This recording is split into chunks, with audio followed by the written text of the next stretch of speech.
reserved for winners only. That's worth $200,000. Bobby Allison's team that hasn't won in a year and a half sure would like to be on that program. So too would Morgan Shepherd. He's only won a single Grand National race, but it was here at Martinsville. And outside him, Richard Petty in the 43. He's running very, very strong, and his car is strong here at Martinsville. He's the winningest driver here. Dale Earnhardt, he's got 3 wins of the season. Another one here would certainly cement his 1985 season. Outside him, Tommy Ellis. He needs a win here for sure. That's a brand new team, and it's struggling, and a victory here would do well by him. But nobody needs to win more than this man, Bill Elliott. He has won 10 races in 1985, all on super speedways. Best finish on a short track so far? 5th. They've worked very hard. They need to win Martinsville. Outside him, Harry Gant. A lot of people think he's the sleeper. He's the one to watch. He won here in the spring. And we're certainly going to be watching and seeing from Rusty Wallace, Alugard Pontiac. We have an in-car camera in this automobile today that'll be showing you tremendous pictures of this 500-lap event.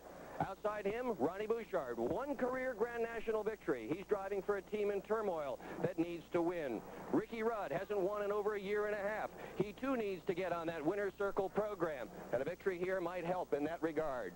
Kyle Petty, outside him, never won a Grand National race, doing better than ever in his career. Thinks his chances are good at Martinsville.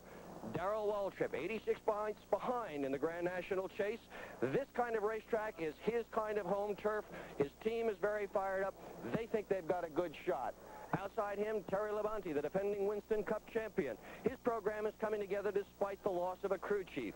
And in front of Labonte, Neil Bonnet. He says he doesn't care about points. He just wants to win the race. And our pole sitter, Jeff Bodine. Well, they came into the 1985 season thinking they were going to dominate, yet they have not won a race in 1985. This is Bodine's best track. This is where they have the best chance. This team, too, needs to win at Martinsville. There's a lot of pressure and a lot at stake this afternoon.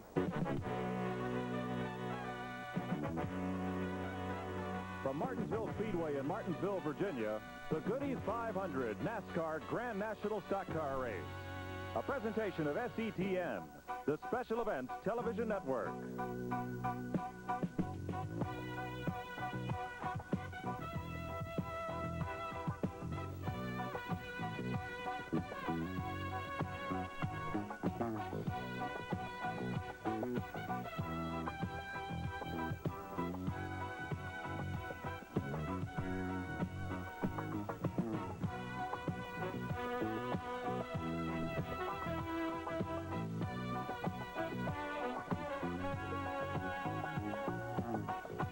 The Goody's 500 is brought to you by Goodyear, makers of the high-performance radial, the Eagle. And by Exxon, quality you can count on. And by Alugard. Look for and buy brands containing the Alugard premium quality antifreeze formula.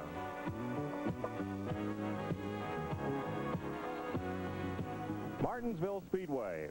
In the Blue Ridge Mountains of Virginia, this little half-mile racetrack has played host to the greatest stock car racing action of the last 30 years. Hello, everyone. I'm Mike Joy with former Grand National champion Benny Parsons for today's running of the Goody's 500 Grand National Stock Car Race. Benny, we've seen some great action here over the years. It's been tight and it's been tough. It has been tough. It appears the competitors are going to get a couple of breaks today, Mike, and both of them from the weather. It's overcast, and that means the temperature is going to be cooler, and the drivers are going to be able to enjoy some comfort out there instead of the physical abuse that they normally go through at Martinsville. The second thing is that the racetrack is going to be cooler, so therefore the tires ought to be able to get a better grip of the racetrack, and the cars hopefully will not slip and slide like they normally do at Martinsville. This race takes on added importance as it gets late in the season. Darrell Waltrip and Bill Elliott fighting for the Winston Cup Championship.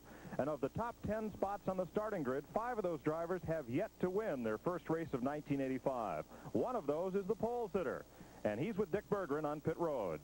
We're with the fastest man in the field, Jeff Bodine, on the pole. But, Jeff, being the fastest man doesn't guarantee victory here at Martinsville, does it? It doesn't guarantee it any track. It does help to start up front. You don't have to come through traffic. You don't have to get banged up, wear your car out. But nothing guarantees you're going to win. We've got to stay out there for that 500 laps and be the first guy across the line. Jeff Bodine, your pole sitter. Mike, Benny? Jeff Bodine is a 10-time winner on this racetrack, 7 times in the NASCAR Modifieds, twice in Late Model Sportsman, and once in Grand National. But even that kind of enviable record doesn't put you in much stead when they drop the green flag here. It doesn't, Mike, but Jeff Bodine needs to win so desperately. You mentioned a moment ago that 5 out of the top 10 have not won this year, and there's so many incentives for the teams to win in 1986 and they're running out of time. Jeff Bodine and several others are running out of time. Today may be their only opportunity for the rest of the year, and they've got to make the most of it. And today could be a pivotal event in the chase for the Winston Cup. Darrell Waltrip fast closing on Bill Elliott, who's won the most events this season, but all of Elliott's victories have come on super speedways. And this is a short track. Waltrip's a short track specialist. He is a specialist. At Richmond, the last short track, Darrell Waltrip won the race. Bill Elliott was terrible, finished 12th. Bill came to Martinsville, tested. He said, I've got to get better on the short tracks if I'm going to win the Winston Cup. In talking to the people on pit road, Bill Elliott is one of the better cars here today. He may turn it around. His short track program may finally come together today. We'll take a look at Darrell, Bill, and the rest of the starting lineup right after this.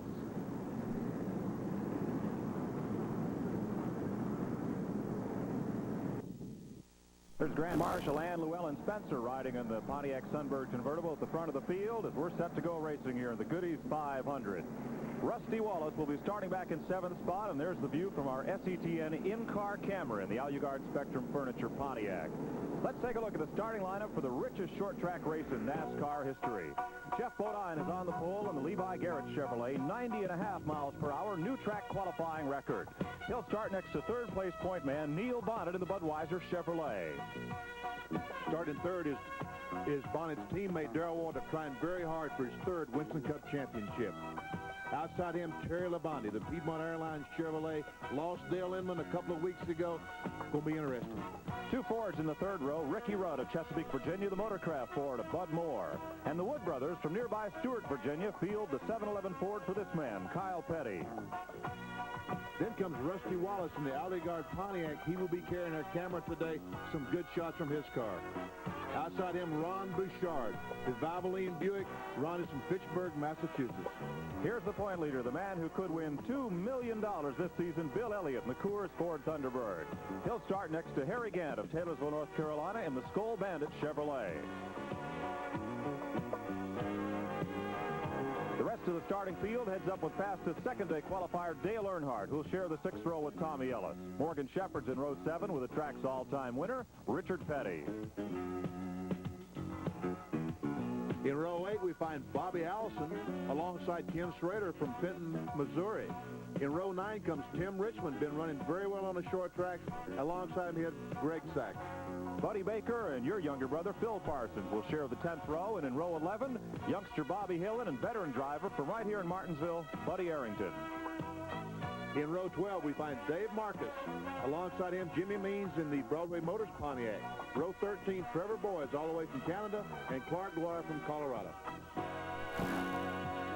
J.D. McDuffie will have the 14th row. He'll start alongside Bobby Walwack. Both veteran independents. Rookie Eddie Bierswall will share row 15 with Brent Elliott, and Lake Speed, added to the field as a provisional starter, will be the 31st car in line when they drop the green flag.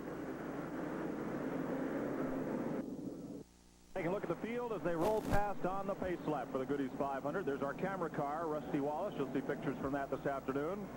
Many of these cars look awful pretty, but Martinsville's reputation, they won't look much like this when 500 laps are over here. They certainly won't, and the sun has come out. The break that I talked about at the top of the show seems to be going away. There is some clouds, but right now it's bright sunshine. Field comes past for the final time at this speed. Next time around, they'll be racing for a share of nearly $300,000, the richest short track race ever in NASCAR. There's Bodine on the pole, the yellow and white number 5 car, Bonnet outside. Darrell Waltrip right behind Bodine, and the green flag is dropped. The Goodies 500 is underway. Neil Bonnet got a good jump on the start, but Bodine just dives right in there, and a lot of contact already as Wallace gets into the side of Kyle Petty. On the back straightaway, Bonnet and Bodine are still side by side, and now Neil tucks in as they head for turn 3. I think Neil Bonnet could have beaten Bodine to the first corner, except he was probably afraid to, because NASCAR wants the pole car to take the green flag first, and if Bonnet had beaten him in the corner, it probably would have been bad. Single file through the first 8 or 9 spots. back to about 10th position. Bodine the leader, Bonnet second, Waltrip third. Fourth is Labonte, fifth is Ricky Rudd, in sixth is Rusty Wallace. Back straightaway. Seventh is Bill Elliott, eighth is Kyle Petty, as Bodine hauls him down into the corner once again. Right now, everyone, there's a camera shot from inside the Rusty Wallace car. Just a beautiful, beautiful shot. Right now, Mike, all the drivers are simply feeling each other out to see who is the strongest, and there's no point in trying to pass right now because all you're going to move up is about 18 feet on the racetrack. You see two different types of pavement used here at Martinsville. Concrete is that light-colored part of the surface in the corners. Originally, they just paved the low groove in concrete because the asphalt wouldn't withstand the pounding these 3,700-pound cars on the slick, very adhesive Goodyear racing tires would give the asphalt. It was tearing up. So they paved the bottom lane in concrete, and then a couple of years later, the second lane as well through the corners. And that really makes a difference in how you have to set the cars up to run this racetrack. It does, because it seems as though the concrete gets a lot slippier than the asphalt did. But Rusty Wallace gets the car completely sideways coming off turn 4. Good job by Rusty. You'll see as he gets down into the corner, the curbing on the left side, that's just like regular street curbing, and it keeps the cars off the infield grass, but you don't want to bump across it, or chances are you go sliding right up the racetrack and take a couple of other cars with you. I think that's what happened to Rusty just a moment ago. I think he touched the curb with his left front tire, and he kicked the back end out. Camera pans 180 degrees to show Bill Elliott, the Winston Cup point leader, who's running 7th right behind Wallace. And just behind Bill, you see Kyle Petty, Ron Bouchard, and Dale Earnhardt, the rest of the top 10. Elliott had thoughts about going by, but he could not make it that time.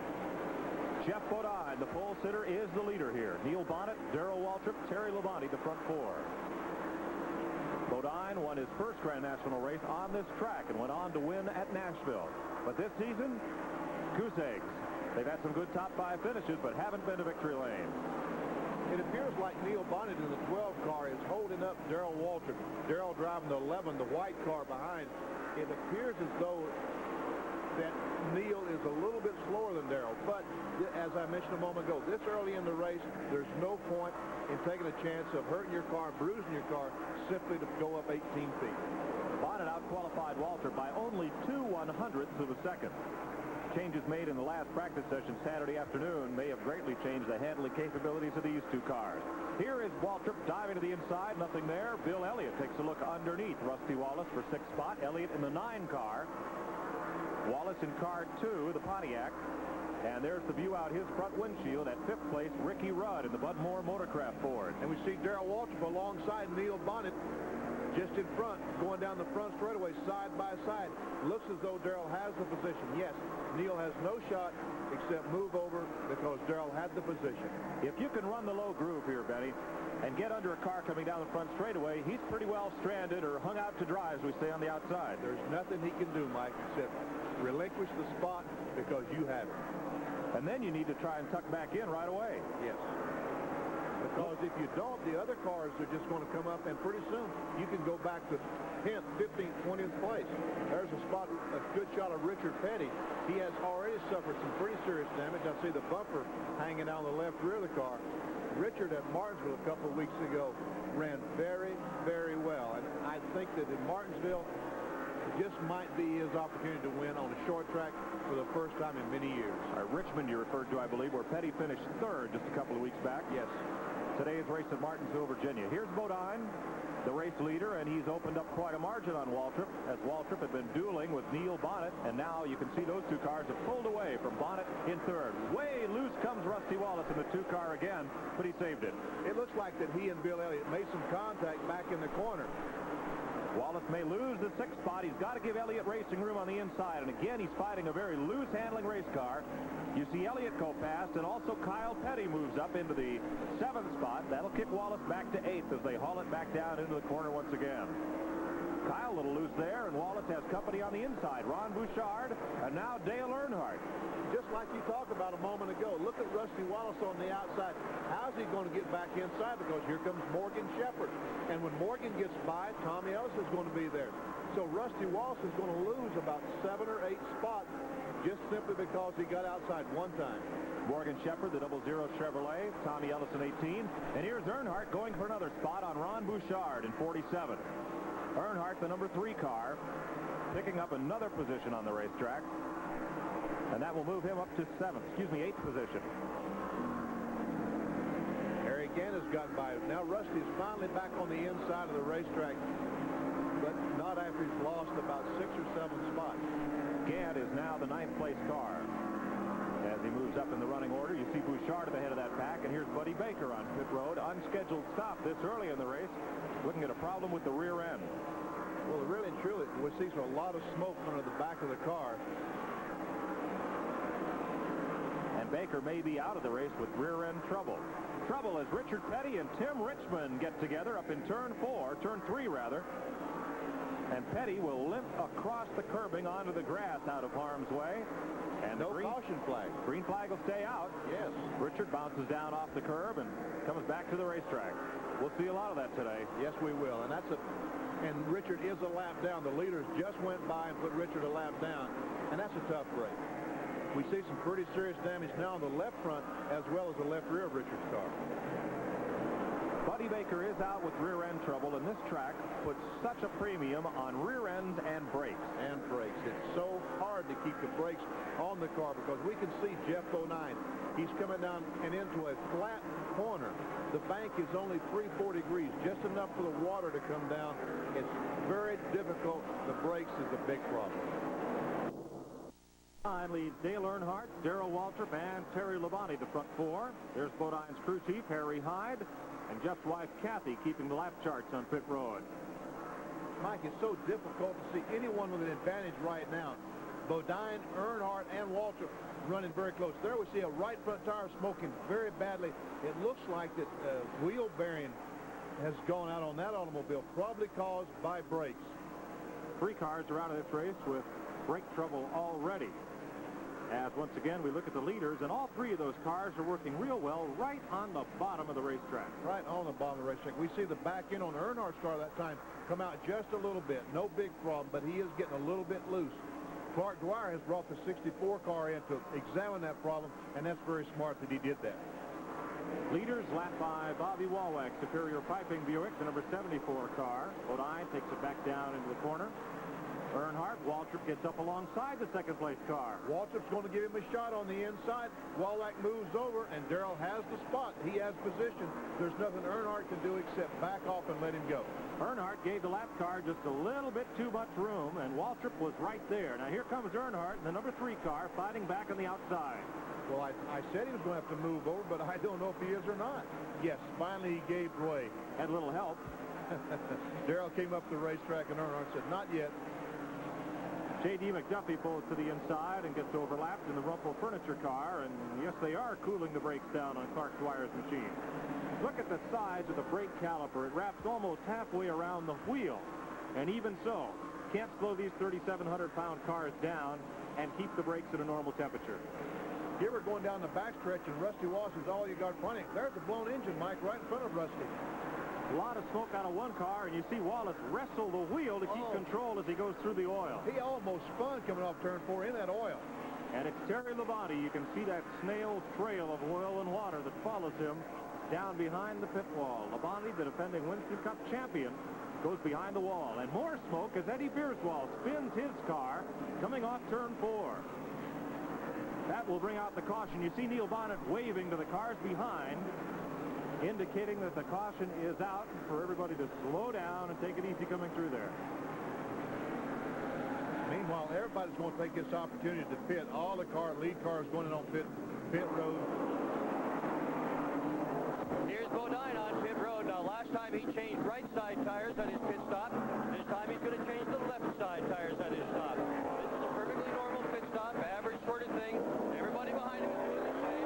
And there goes Bodine retaining the lead. Walter right outside has also changed left side tire. Here's the view out the front of Rusty Wallace's car, getting the oil off his windshield, and Dick Berggren is with Labonte. Terry, a lot of smoke, and here you are behind pit wall. I really don't know what happened to it. The thing was working good. The car was really handling good and running good. Some let go in the engine. I don't really know what it was. It's a happy race he's been. I don't know who he's pulling for. At least he's pointing to the right place and waving to us too, Mike. We're getting set for the restart. It is Bodine at the head of the field. Greg Sachs is the lap car to the inside, along with Ken Schrader. Dale Earnhardt had a terrible pit stop that time. He was third going in and came out of the thing running about 10th spot. Earnhardt will have a long way to go to fight his way back toward the front of the field. Labonte's the leader. Waltrip is second. Harry Gant rides in the third spot. Neil Bonnet is fourth. Rusty Wallace has the fifth position. There's a look at Wallace's car. As you see, Greg Sachs and Neil Bonnet on the right flailing away at one another down the back straightaway, heading for turn number 3.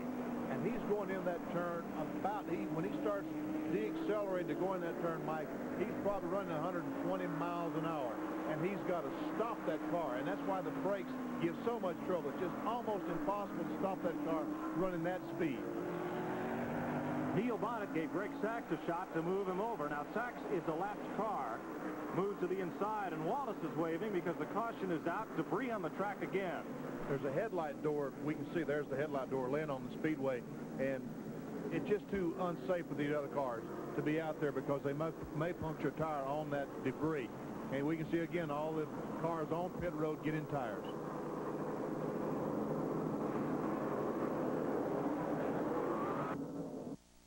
Whenever a tire goes rolling down the racetrack, somebody didn't get the lug nuts on. And that's so easy to do, Mike, because the drivers are wanting to go so fast. When somebody lets the jack down, those cars leave. The lug nuts aren't tight. The wheel flies off. Getting set for the restart. Cars on the lead lap up on the outside, and Rusty Wallace, you're riding with him behind Bobby Allison.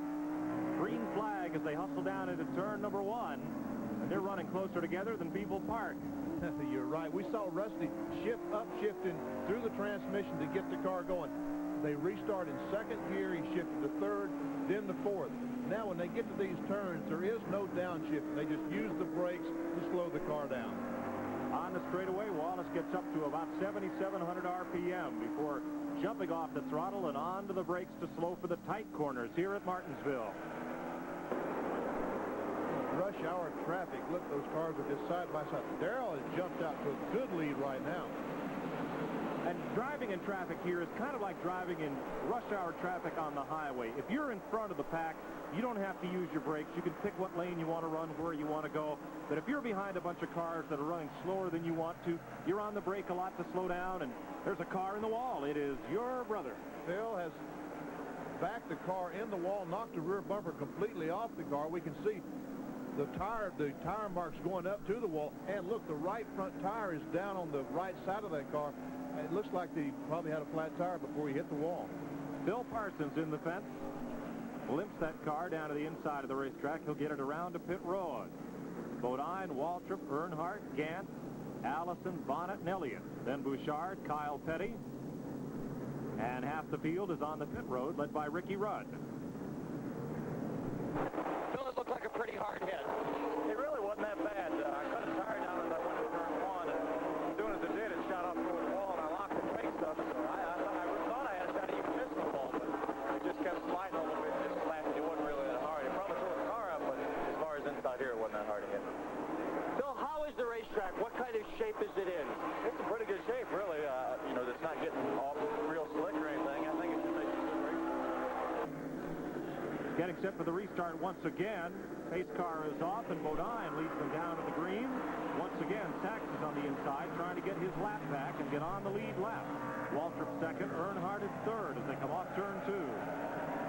Gant's in the fourth spot. Neil Bonnet rides fifth. Jeff Bodine's been making a good run all day, Mike. And here again, the shot from inside Rusty Wallace's car. Get some great shots from Rusty from inside that all-you-got Pontiac today. That remote control in-car camera riding with Rusty Wallace as he comes down the back straightaway and heads for turn number 3 here at Martinsville. Long straightaways, tight turns, and flat turns as you can see him come off the corner. Important, too, is that curbing that you'll see come up way on the left side. It's just like the curbing on a highway. You bounce over that, and you're going to damage the car. Greg Sachs has spun. He and Bobby Allison made contact. Sachs has spun right in front of Rusty Wallace.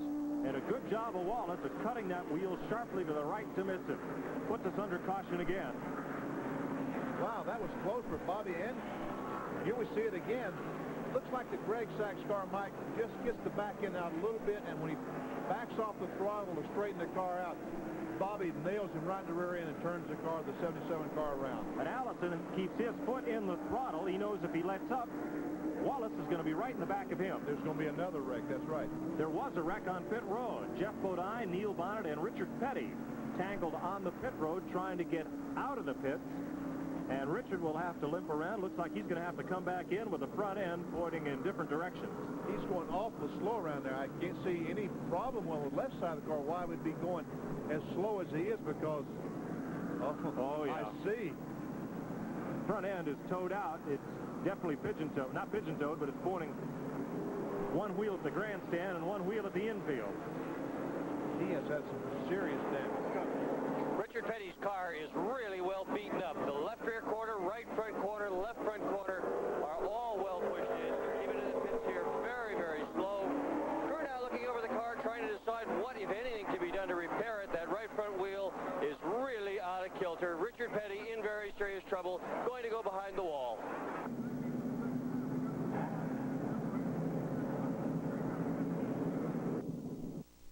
Tim Richmond leads Darrell Waltrip and Harry Gant down the front straightaway. Neil Bonnet and Dale Earnhardt complete the top 5. Looking at Tim Richmond's car, it certainly does look like it's a potential winner, but with the right front fender knocked up the way it is. But the car is sticking on the bottom of the racetrack and getting around the racetrack, doing a good job right now, and he can win, even looking that way. Good thing aerodynamics are not critical here on the short track. Exactly right. They play no part in this. Gear, brakes, gear, engine are important. Jeff Bodine has come back on the racetrack in 6th spot after pit stops. Ricky Rudd rides in 7th. Well, I'm with Raymond Beadle. He owns the car that's in the lead right now. The team, by the way, calls this car Samson. It's been so beat up. It is the oldest Grand National car. It was the first downsized car ever built. It's been rebuilt half a dozen times. Raymond, old Samson's doing well for you today, isn't she? Yeah, well, the Milwaukee car's been doing pretty good. We had a little incident earlier when we got in with Richard Petty, the SCP car. Hopefully we can hold her on, have a little bit of luck today, and hopefully maybe we'll win one. How are your brakes, Raymond? Do you still have good brakes on the car? Yeah, so far he said he's starting to stable a little bit, but so far we haven't had any brake problems at all. Here's Richard Petty, and he's had just about every kind of problem today that you could have. The front end still looks pretty good on that car, but take a look around the other end. And they have made the repairs, and he's back on the racetrack trying to get more points. Up front, Richmond in 27 leads Waltrip. Harry Gant a little bit further back. Heavy race traffic. Waltrip is alongside Richmond. He's got a shot for the lead here in the corner. Richmond has to give him some racing room. Waltrip on the inside. Now that should be the fast way around the racetrack. He should have him, but Richmond keeps coming back down the straightaway. Into the corner once again, lapped car, Bobby Wawak, and Richmond stays tight against the lapped car, but it moves way over and gives Waltrip and Richmond a lot of room. Wawak moved over. Tim Richmond was trying to use the 74 as a pick, just like a basketball team would, but the 74 car moved on him and took his advantage away. Moving up on Bobby Allison's car, excuse me, yes, that is Allison's car. They're moving up on Waltrip on the inside, and Richmond just a little bit high there. Still side by side. Boy, this is great racing, Mike. This is very exciting, and the fans are on their feet enjoying every moment of it. And Harry Gant is right there, the third-place car. Richmond gets way high coming off turn 2, and he'll lose the lead to Waltrip. Boy, that was perseverance on Darrell's part, I tell you what, and Tim Richmond just refused to give up. And Harry Gant's trying to get alongside Richmond coming off turn 4 now. Richmond had better get back into the groove, or Gant is going to be underneath him for second spot. Here's another look at Wallace's car down the back straightaway, and that does not sound good. He's blown it up. He has. The car is smoking. He's blown the engine in the car. He's trying to keep the car off the wall right now. Does a good job of that, but he has blown the engine, and we can see the yellow flag waving. The caution flag is out for the oil out of his car. And smoke in the cockpit of Rusty Wallace's car, so a tough break for the Cliff Stewart-owned Spectrum Furniture Al Ugard Pontiac. Gave us some great pictures today from the in-car camera. Those pictures were spectacular today. This is one, and Bodine is smoking. This looks like a serious problem for Jeff Bodine. And they're not they're just casually walking up to the car. He must have radioed. They're raising the hood. He must have radioed and told me he had serious problems. Dick Berger is with Rusty. Well, we're sorry to see you behind the wall, Rusty, but we sure thank you for the fine pictures that you gave us. What did happen with your car? Well, it's just the engine finally blew up is what happened, Dick. The car was handling well at the beginning of the race. The last time we got a bad set of tires, that's what put us behind a little bit, but the forever-ending problem of engine blowing, it's just, it's been plaguing us all year long, and it's happened again.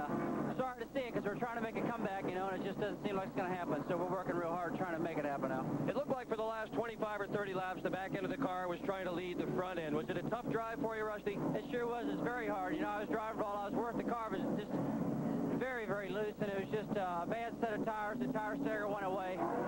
And perhaps I was locking the rear wheels up because of the braking. I think maybe I might have glazed up a set of front brake pads causing that, but we'll be back. But it's got to be the most frustrating thing there ever was. The sophomore jinx has sure stuck it. Well, Rusty Wallace will be back next year with his team, but right now, unfortunately, the oil and water from this engine is running right under our feet as we speak to you. Tough break for Wallace. He is out of the race, but the light is out on the safety car, and Harry Gant was the first car off pit road. He'll lead them down to the green flag. Kyle Petty is alongside trying to get one of his laps back. The inside line again can, if they're one or more laps down, can move up. That's what Kyle Petty has done, trying to get one of his laps back. And here comes Ricky Rudd way up the inside. Rudd is 2 laps down, trying to get one of his back down to turn 1, and Kyle just wails into the back end of Waltrip's car. Wow, and there's Bill Elliott rides over the back of Richard Petty's car. Lots and lots of cars involved in that. And there are the leaders in the Winston Cup point chase. Elliott against the wall hard, and Waltrip down in the infield grass. But Darrell has his car moving again, and the damage doesn't look severe to Darrell's car. Waltrip pulls away, and there's Elliott moving away, and his car is all messed up. But yeah, there does look like some serious damage to Bill's car. And here's Darrell Waltrip in the pit area. He almost overshot the pits, but not quite. Junior Johnson is working on the right side of the car, pulling sheet metal out, while the crew is in the process of changing the left side tires. Waltrip with obvious left rear corner damage. His car is nowhere nearly as badly damaged as is Elliott's car, and Waltrip is off already. Here's another look at it. You see Gant leading the field. Rudd moves inside of Kyle Petty, and Kyle just doesn't appear to slow down. No, I don't know if he's trying to beat Ricky in the corner or if brakes failed or what, but he runs right in the back of Darrell's car, and Darrell is spinning across the racetrack, leaves no place for the other cars to go. They try to stop. The cars behind them can't stop, and bam, just mass confusion. Here comes Kyle Petty. Ricky Rudd gets up into Richard Petty. Earnhardt, the 3 car, just squeaks by on the outside. Elliott's got nowhere to go. He climbs up and over Richard Petty's car and smacks into the wall. So there sit the 2 leaders in the point chase as the rest of the field hustles past. But Darrell was the lucky one in this situation because he was able to get going. Okay, here's Bill Elliott on pit road. Boy, this car is really bent up. The left front fenders and the left front tire. There's definite damage in the left rear corner of the car. Oh, this is a shame. Even the oil cooler on that car is well pushed back. They have really got their work cut out for them to get this thing back on the racetrack again. Elliott trying to move the steering wheel back and forth to see if everything works or not. It does, but barely. Until then, Elliott had gone virtually trouble-free all day. There was hardly a mark on his race car. And Benny, it's about the best that Bill Elliott has run on a short track this season. Yes, I really felt like that Bill had his operation in pretty good shape. Here, another replay. Now, this is from way low in turn number 1. SETN has a camera right on the turn 1 wall. You see the initial impact, and now look and see if you can find a place for the 9 car of Bill Elliott to go as the track fills up with race cars. There is no place to go. He just has to keep going out, and finally he runs over the right rear tire of Richard Petty's car and into the wall. Dan Elliott works on the car. Elliott's car climbed up and over Richard Petty, and that impact was enough to knock Richard out of the race. Well, Richard Petty's just climbed out of his car, heading for the driver's lounge to change. It's been a tough day, hasn't it? Been tough on a lot of them, been tougher on me, I guess. Got in 3 or 4 wrecks. Finally, the clutch come out, thanks. Just not been 1 hour good day. And you can't run here without a clutch at all. No, it kind of spins the motor, but the wheels don't spin, so we didn't go very far. Why has there been so much contact today, Richard? You'll have to talk to the rest of them. They hit me, I didn't hit nobody. Richard Petty disappointed to be out today. Well, it's true, Ben. back end of Richard's car, the front end of Richard's car was unscathed, but the rest of it was a mess. Every corner possible was hit. But you're right, he didn't hit anybody. Tim Richmond has the lead right now, passes Ron Bouchard. Harry Gant, second place. We're back under green at Martinsville, Virginia, the Goody's 500. Richmond working his way through race traffic, pulling up on the back bumper of Kyle Petty, who initiated that jam session down in turns 1 and 2 that brought out the caution flag. Earnhardt is there, so too is Harry Gant. And Earnhardt gets roughed up by Gant as they come off the corner. They used the pick on the outside. Harry Gant used the Ron Bouchard pick on the outside that time. Earnhardt and Gant are battling for position. Waltrip is right there. He did not lose a lap in that accident. The team was able to make repairs and get him back on the speedway and keep him on the lead lap. Very fortunate. And, you know, it's amazing just how quickly the fortunes can turn in Winston Cup Grand National Racing. It looked like a couple of races ago, Bill Elliott was a walk away for the Winston Cup Championship. But now, who knows?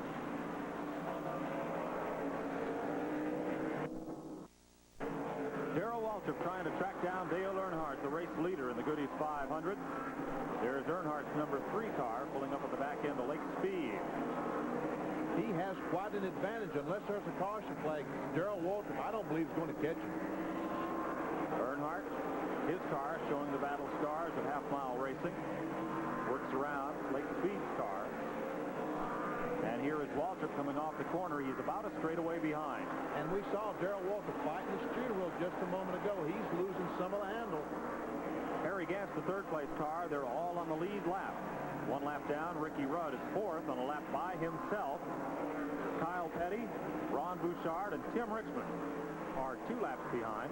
That takes you back to 7th spot. And Bobby Hill in this Spun. That's the car that Darrell Waltrip was just overtaking and putting the lap down. Spun going in turn 3. The caution is out. Now, what's everyone going to do? The caution is out with 6 laps to go. What strategy are the teams going to use right now? That's the question mark now. Well, Waltrip benefits doubly. First off, that Hillen did not collect Waltrip when he spun, and also that now Darrell will come to pit road. Earnhardt does not. Earnhardt stays on the racetrack. Darrell Waltrip is changing left side, which means that he's going to try to really make a run at Earnhardt the last few laps.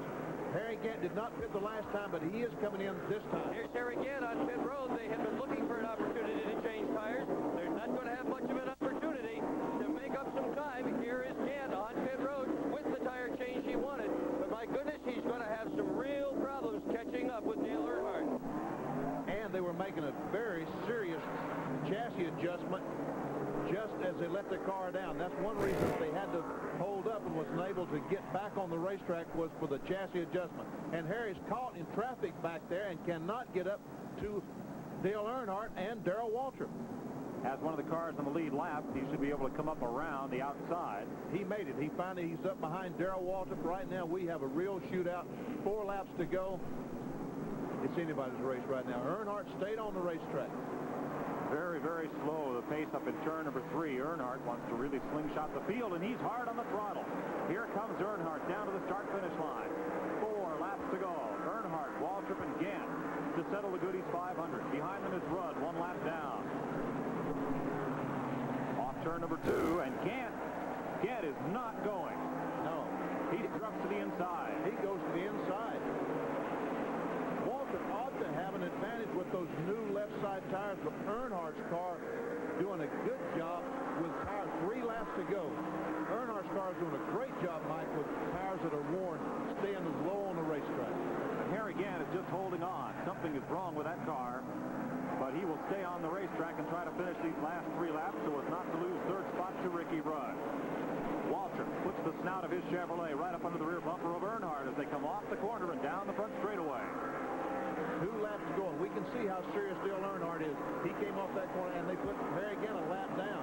But Earnhardt, Waltrip runs across the curb. He's alongside Dale.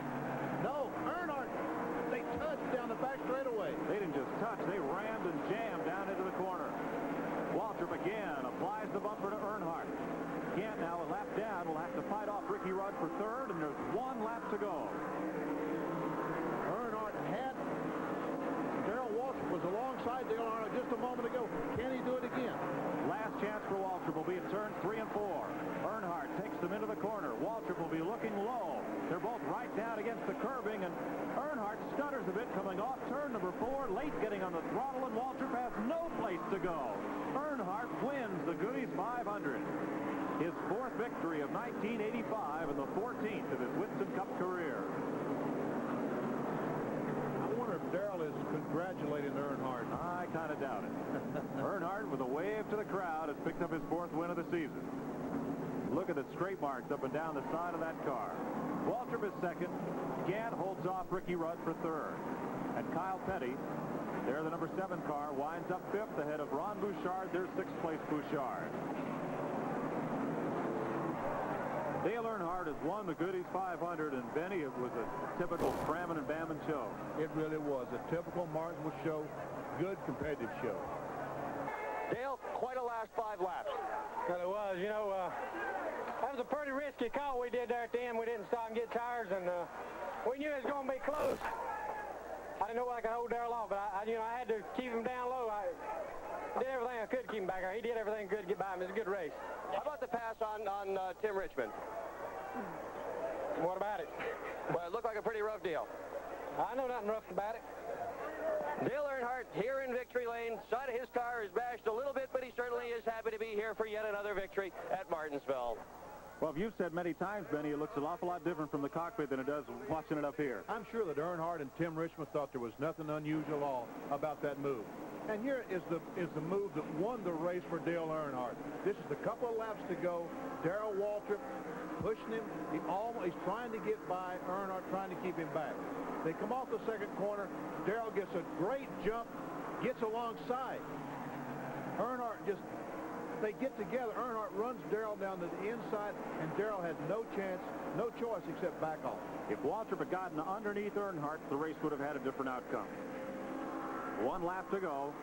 Waltrip has just one more chance at it at each end of the speedway, and Earnhardt is right down hugging the curbing. There's no opportunity for Waltrip to get underneath. Exactly. That's what Earnhardt did. He just kept it on the bottom of the racetrack and forced Darrell to go outside. And there's no way that Waltrip can go outside and pass a car as fast as Earnhardt.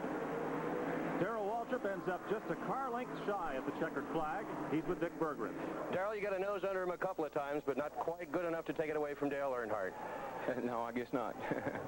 But the car ran well for you. It did. It did real good. When I got in that wreck up there, it bent all the steering linkage up under the car, and I went over the big curb and drug the linkage up against the oil pan, I guess. I couldn't hardly steer the thing, but nevertheless, the track wasn't big enough for the way we was racing there at the end. You must be counting points on Bill Elliott, though. Well, we gained a lot, and, we had a good day, and that's all. That's what we're thankful for. We had a good day, and you can't. Looks like it's hard to win races and championships. You're gonna have to make up your mind which one you want and go after that, I guess. Well, Dale Earnhardt rides around the track waving to the fan and talking with Motor Racing Network's Ned Jarrett on radio. And Benny, that's so true. He could have won the race, but then again, he might have ended up in the fence and not got his 2nd place point. Dick Berggren is with 3rd place finisher Harry Gant. Well, Harry Gantcher ran well all day, but in the end, it really wasn't there this time. Yeah, we sort of disappointed run that good and then not be able to race them the last laps because we was fast as Darrell in 11. I mean, Darrell and Dale, but, we just overreacted on our tire stagger and stuff, and we just got bad tires, and we just didn't go nowhere. So I would have loved to have been there. We should have been there. After running that much all day, we should have been there to race for the win, But we just got just too bad a set of tires. Then we had one flat. There are the folks from Goody's with Dale Earnhardt.